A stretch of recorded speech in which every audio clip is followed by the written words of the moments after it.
Reverendíssimo Monsenhor Geraldo Magela da Silva, Reverendíssimo Frei Igor Ferreira, caríssimos irmãos e irmãs da Venerável Irmandade de São Miguel Arcanjo e Almas, caríssimos irmãos e irmãs das veneráveis irmandades aqui representadas, estimados irmãos e irmãs, devotos de São Miguel, São Gabriel e São Rafael.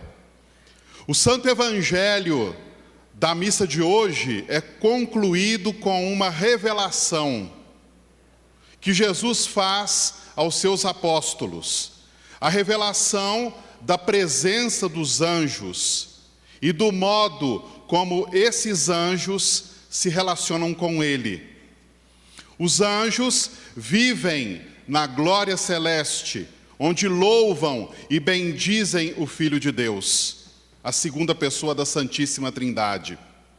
Quando o Filho de Deus se faz homem, os anjos continuam com ele. Estão a serviço da obra da salvação, pois Jesus é o Salvador, o Filho do homem. Vereis o céu aberto e os anjos de Deus subindo e descendo sobre o Filho do homem.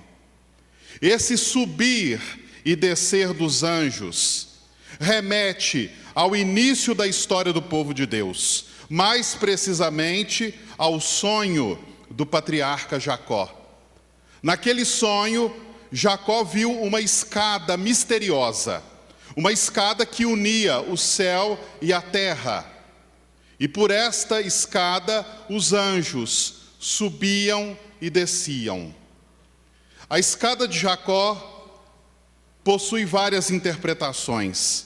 Uma delas é revelar o desejo que Deus tem de unir a terra e o céu, unir o humano e o divino, unir a criação e o Criador, restaurando assim aquela feliz união que foi destruída pelo pecado.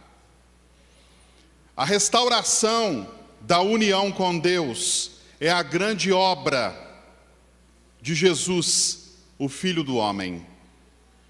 E nesta obra, ele conta com a colaboração dos santos anjos. Por isso, os anjos sobem e descem por essa escada mística. A Bíblia narra como os anjos colaboram com a realização dessa obra de Deus. E a Escritura testemunha como São Miguel, São Gabriel e São Rafael atuam na história do povo de Deus. Sobretudo, atuam nos momentos de maiores dificuldades e dos maiores sofrimentos.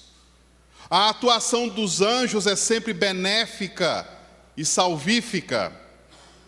A exemplo de São Miguel, os anjos proclamam a excelência, a primazia de Deus. Quem como Deus? E com a eficácia da palavra divina, os anjos fortalecem os enfraquecidos e desanimados. É a força da palavra, Gabriel, força de Deus. E também os anjos curam e libertam os enfermos e os tentados pelo mal. É Rafael, a medicina de Deus. Mas especial destaque merece hoje o arcanjo São Miguel. Por 3 vezes a Bíblia Sagrada menciona-o. A primeira vez é no livro de Daniel, no capítulo 12. No tempo das grandes tribulações, quando a fé e a vida do povo estão ameaçadas, São Miguel se levanta como protetor do povo de Deus. São Miguel protegeu e continua protegendo o povo da antiga aliança. E São Miguel protege e defende o povo da nova aliança, o novo povo de Deus, o povo cristão. Então, do livro de Daniel, emerge esse aspecto tão bonito, tão eloquente da missão de São Miguel Arcanjo. Ele é o protetor do povo de Deus, protetor de cada um de nós. Depois, o livro do Apocalipse, também o capítulo 12, e ouvimos um trecho nesta missa. O livro do Apocalipse narra o grande combate acontecido no céu. Uma parte dos anjos rebelou-se, não quis mais uma vida de união com Deus. Chefiados por Lúcifer, escolheram o caminho do mais profundo egoísmo.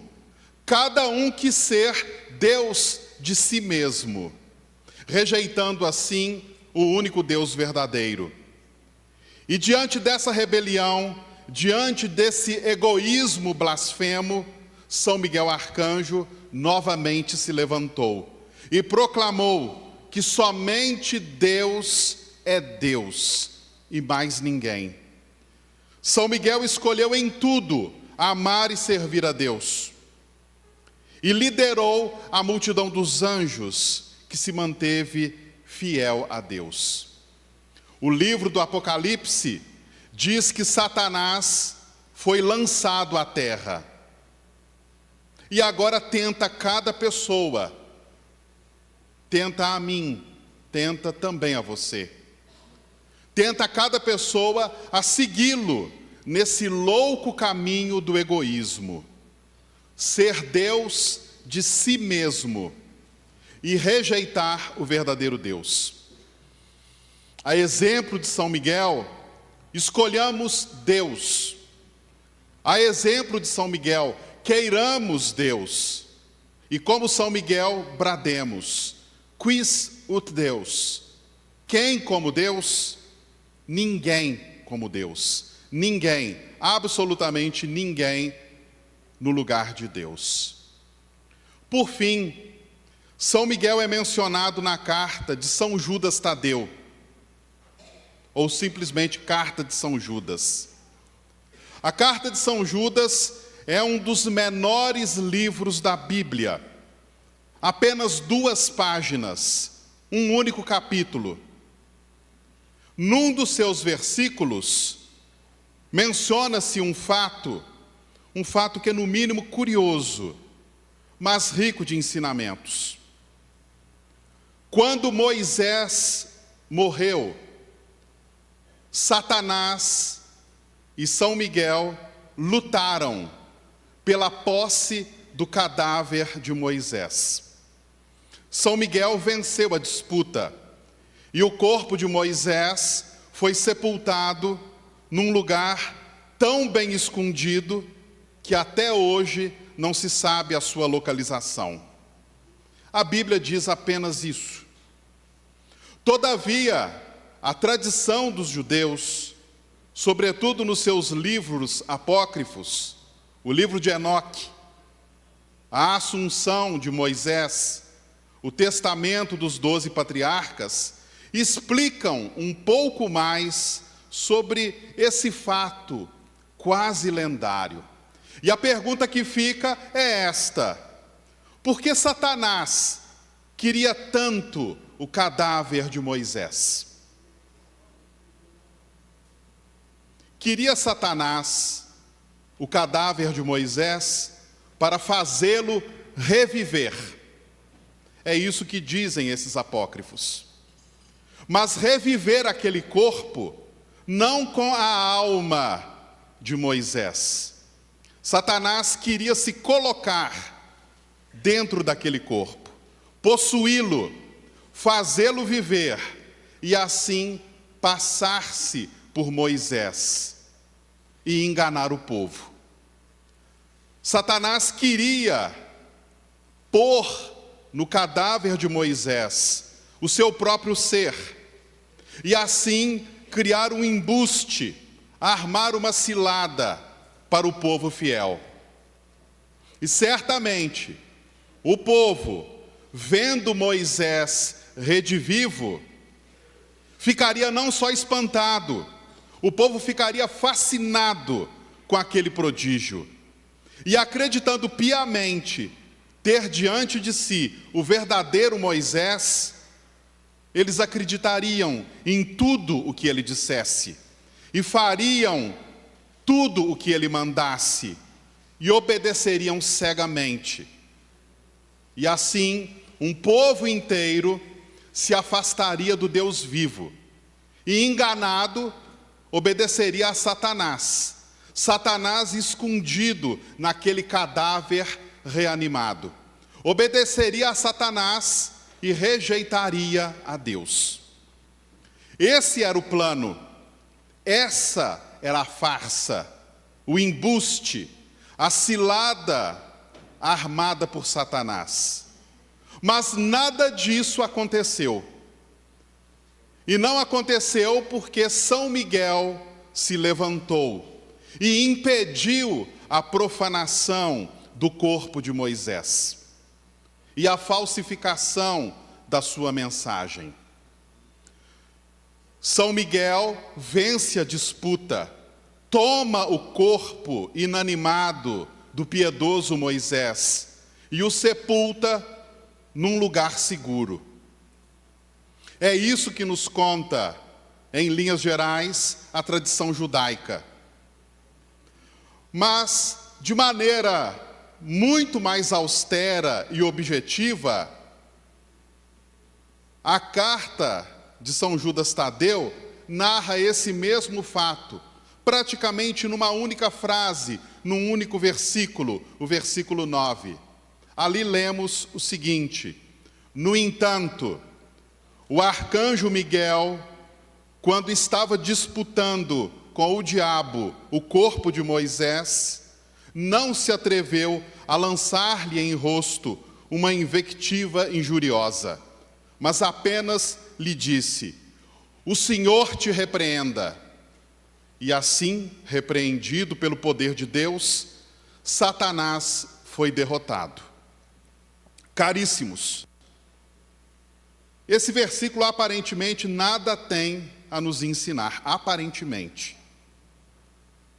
Porque é próprio de Satanás querer reanimar coisas mortas. Repito, é próprio de Satanás querer reanimar coisas mortas. E reanimar coisas mortas para enganar, para trazer grandes males ao mundo e às pessoas em particular. E nós precisamos sempre estar atentos a este embuste diabólico. Isso acontece na vida pessoal, na vida íntima.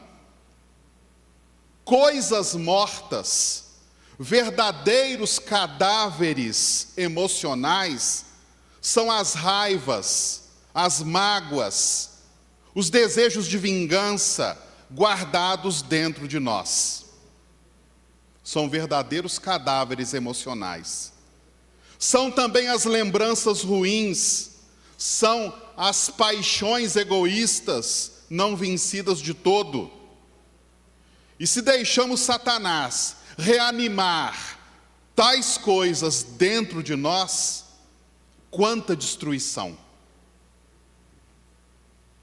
Verdadeiros cadáveres dentro de nós são aqueles pecados dos quais nós ainda não nos convertemos totalmente, verdadeiramente. É a nossa conversão de vida ainda pela metade. Se nós deixarmos Satanás reanimar tais cadáveres dentro de nós, quanta destruição. Mas não apenas na vida pessoal, na vida da sociedade também. É próprio de Satanás querer reanimar cadáveres e com isso fazer grande mal. Também na sociedade, coisas mortas são certas mentalidades, certas ideologias, certos modos de conviver. Coisas mortas, cadáveres na sociedade são tantos preconceitos e tantas maldades incrustadas nos comportamentos sociais. Cadáver, coisa morta, é o desejo da volta das ditaduras, dos totalitarismos, sejam eles de direita ou de esquerda. E se em sociedade deixam Satanás animar esses cadáveres ideológicos e políticos, meu Deus, quanta destruição! Cadáver, coisa morta, são as antigas rivalidades entre povos, entre nações. É o imperialismo de países poderosos. E se deixam Satanás reanimar tão horrendo cadáver, nós corremos o risco de uma terceira guerra mundial. É próprio de Satanás querer reanimar cadáveres. E isso, insisto, desde o mais profundo, desde o mais íntimo das nossas vidas pessoais, até as grandes estruturas e acontecimentos da sociedade, no mundo inteiro. Esse pequeno versículo da carta de São Judas, que menciona essa vitória de São Miguel sobre Satanás, impedindo a profanação e o uso do corpo de Moisés, tem de fato essas lições. Nos coloquemos ao lado de São Miguel, nos coloquemos ao lado da vida, ao lado da graça, ao lado da justiça. Tenhamos um profundo discernimento para todos os âmbitos da nossa existência, a fim de reconhecer as coisas mortas que devem continuar mortas. Que os mortos enterrem os seus mortos, disse nosso Senhor. Existem coisas que a página deve ser virada, que o ciclo deve ser enterrado. Existem coisas que não devem, não podem mais voltar. Peçamos nesse dia, peçamos durante esta Santa Missa, durante essa procissão, peçamos essa graça a São Miguel Arcanjo, para nós, para as nossas famílias, para a nossa sociedade, para o mundo inteiro. Não caiamos no embuste satânico de permitir que sejam reavivadas coisas mortas que só trazem mais destruição e morte. Nos coloquemos ao lado do Deus da vida, a serviço do Deus da vida, com os santos anjos, que pela escada de Jacó, que é o próprio Cristo, então, escada da vida, sobem e descem. Sobem, levando nossas orações, levando nossas vidas, nossas necessidades, e descem, trazendo as bênçãos e toda a graça que vem de Deus. Que São Miguel Arcanjo nos defenda no combate. Que o grande protetor do povo de Deus nos conduza a Jesus Cristo, que é vida e vida em plenitude. Jesus Cristo, que veio derrotar definitivamente a morte e todo tipo de perdição. Louvado seja nosso Senhor Jesus Cristo.